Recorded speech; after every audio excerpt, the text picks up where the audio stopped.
Okay, dear student, we have studied in the previous class speed. Now we are going to study about velocity. Velocity and speed both are same, but there is a little difference. In the velocity, there is particular direction. We can define it. It is defined as rate of displacement covered by the body is called velocity, or displacement covered by the body per unit time is called velocity.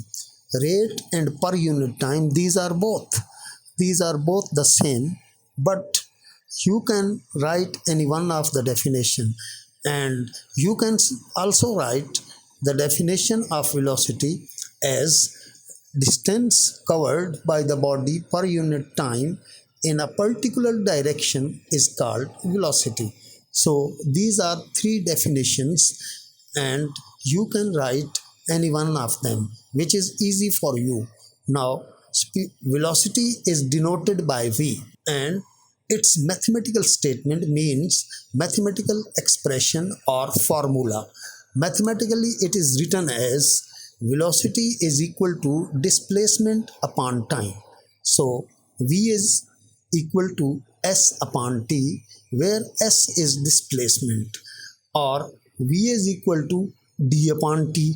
D is also displacement. Now the unit of velocity in SI system is meter per second, written as m oblique s. Now, what factors affect the velocity means by which factor velocity can be increased or decreased. There are following factors which affect the velocity. Number one, velocity depends upon the displacement, means if there is less displacement is to be covered, then you can have less velocity. And number two, velocity depends upon time. Less is the time, more is velocity.